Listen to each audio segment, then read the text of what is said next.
Episode 457. Kisah Aditya, anak bos besar yang berpura-pura miskin. Doni membawa lebih dari 20 bawahan, dan orang-orang ini bukanlah orang biasa. Seluruh kota adalah tempat di mana para sejarawan memiliki semua yang mereka butuhkan, dan antek-antek para sejarawan ini biasanya sangat kuat. Apalagi mereka sudah sering bertengkar selama bertahun-tahun, jadi adegan seperti ini tidak cocok untuk mereka. Terlalu lumrah. Melihat hanya ada selusin orang di pihak Aditya, orang-orang ini merasa lebih percaya diri, merasa bahwa mereka pasti telah mengalahkan pihak Aditya. Doni memberi perintah, dan lebih dari 20 orang bergegas maju untuk menyelamatkan Doni. Mata Dylan memerah. Baginya, Aditya adalah bosnya. Sekarang begitu banyak orang yang akan menyerang Aditya. Dia sedikit cemas. "Ke sini dan hentikan mereka," perintah Dylan. Dia bergegas maju bersama lebih dari selusin anak buahnya.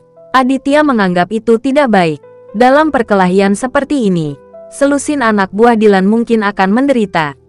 Jika tidak berfungsi dengan baik, maka akan memakan banyak korban jiwa. Lusinan orang ini semuanya setia kepada Dylan, dan mereka juga sangat setia kepada Aditya. Aditya tidak ingin melihat pertumpahan darah. Biarkan mereka semua berhenti bergerak.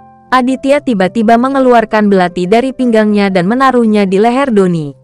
Belati dingin di leher sungguh mengintimidasi. Tidak ada nyawa siapapun yang bisa ditukar dengan garam. Dengan kekayaan dan status Doni, menjalani kehidupan normal adalah kehidupan yang bergizi. Namun ia enggan mati. "Beraninya kamu, sudah kubilang. Bocah, jika kamu berani menyakitiku bahkan sehelai rambut pun, aku akan membunuhmu tanpa tubuh utuh." Doni melotot dengan mata galak. Dia berteriak keras kepada Aditya. Aditya mendengus dingin. Ancaman Doni tidak berpengaruh pada Aditya. "Aku tidak akan menyakitimu bahkan sehelai rambut pun. Salah satu jarimu telah patah. Apa yang dapat kamu lakukan?" Setelah Aditya mengatakan ini, dia tiba-tiba menggores sedikit leher Doni dengan belati. "Aduh, jangan bunuh aku." Doni terlalu mengkhawatirkan nyawanya. Setelah merasakan hawa dingin di lehernya, dia berteriak ketakutan. "Suruh anak buahmu membuang senjata mereka dan hentikan mereka semua." Aditya berteriak keras kepada Doni, karena dia melihat bahwa lebih dari 20 anak buah Doni telah siap melawan Dylan dan yang lainnya. "Buang semuanya, berhenti." Suara Doni bergetar, dan dia dengan keras memerintahkan anak buahnya. Belum lagi, orang ini masih sangat berwibawa ketika dia berteriak. Lebih dari 20 orang di bawah komandonya berhenti. Ketika Dylan melihat lawannya, dia berhenti. Dia pun melambaikan tangannya, memberi isyarat kepada anak buahnya untuk berhenti bergerak. Bagaimanapun, ada aturan di dunia ini, dan jika lawan telah berhenti, Dylan tidak bisa membiarkan bawahannya mengambil tindakan lagi, karena itu akan melanggar aturan. "Kamu, hati-hati." Akbar sangat gugup dan mengingatkan Doni. Wajah Foni membiru, dan janggutnya terangkat tinggi karena marah. Dia merasa berada dalam keadaan yang memalukan. Dan mengapa dia harus berhati-hati sekarang? Hidupnya ada di tangan Aditya. "Kamu berada di levelmu. Apakah kamu membawa seseorang untuk membela Akbar?" Aditya bertanya pada Doni dengan senyum menghina. "Aku dalam masalah hari ini. Tolong lepaskan aku. Aku tidak akan mempermalukanmu," kata Doni kepada Aditya. Bagaimana Aditya bisa mendengarkan omong kosong orang ini? Setelah Doni dibebaskan, akan lebih sulit untuk melarikan diri secara utuh. "Aku tidak bisa melepaskanmu sekarang. Ikutlah denganku." Setelah Aditya berkata, dia menjambak rambut Doni dengan satu tangan dan memegang belati di leher Doni dengan tangan lainnya. Dia membawa Doni dan berjalan menuju pintu villa. Melihat ini, lebih dari 20 anak buah Doni mengikutinya. Meskipun mereka tidak berani buru-buru menyelamatkan Doni, mereka tidak menyerah. Dylan tidak berani gegabah. Dia memanggil April dan gadis yang diselamatkan tadi untuk mengikuti Aditya. Bersiap untuk meninggalkan kompleks villa. Ia hendak keluar. Namun saat ini, beberapa mobil tiba-tiba melaju dengan cepat dan berhenti di depan pintu villa. Begitu Aditya berjalan ke gerbang villa, dia dihentikan oleh orang-orang yang turun dari mobil ini. Aditya melihat seorang lelaki tua berambut putih berjalan mendekat dengan wajah serius, diikuti oleh lebih dari selusin orang. Selusin orang yang dibawa oleh lelaki tua berambut putih ini jauh lebih tajam daripada yang dibawa oleh Doni. Karena mata selusin orang ini benar-benar menampakkan niat membunuh. Penampilan adalah yang paling tidak menipu. Aditya bisa mengetahuinya hanya dengan satu pandangan. Selusin orang yang dibawa oleh lelaki tua berambut putih itu semuanya adalah karakter yang kejam. Ayah, Doni panik saat tiba-tiba melihat lelaki tua berambut putih ini. Dia tidak bisa menahan kegembiraannya dan memanggil pria itu dengan panggilan, Ayah.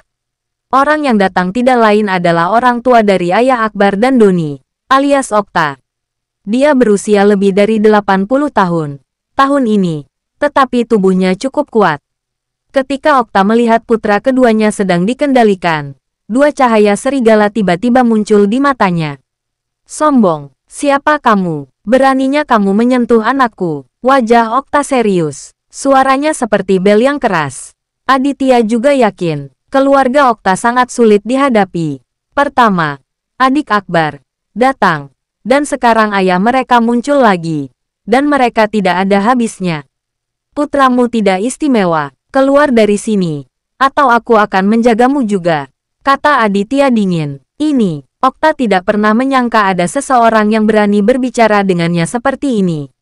Bukankah ini hanya mencari kematian? Anak yang baik, kamu belum selesai memudarkan bibirmu.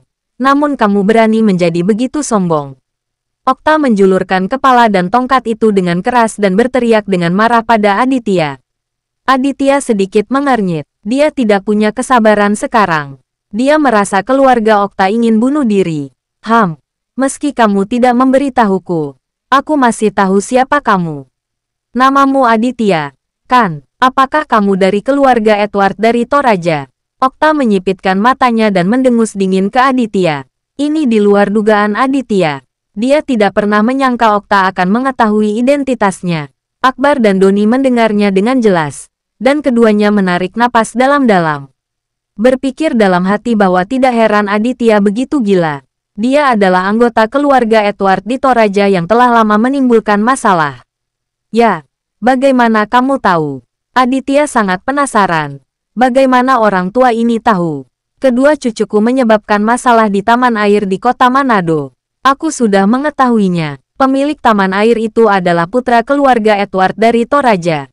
Aku lebih tahu. Itu bukan masalah besar, katanya perlahan. Meskipun Aditya menganggap Okta cukup menyebalkan, dia harus mengakui bahwa Okta ini tidak sederhana.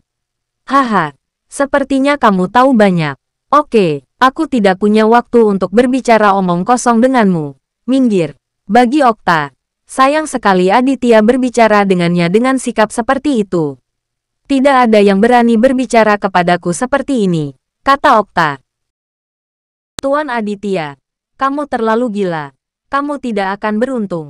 Okta menatap Aditya dan berkata, bersambung.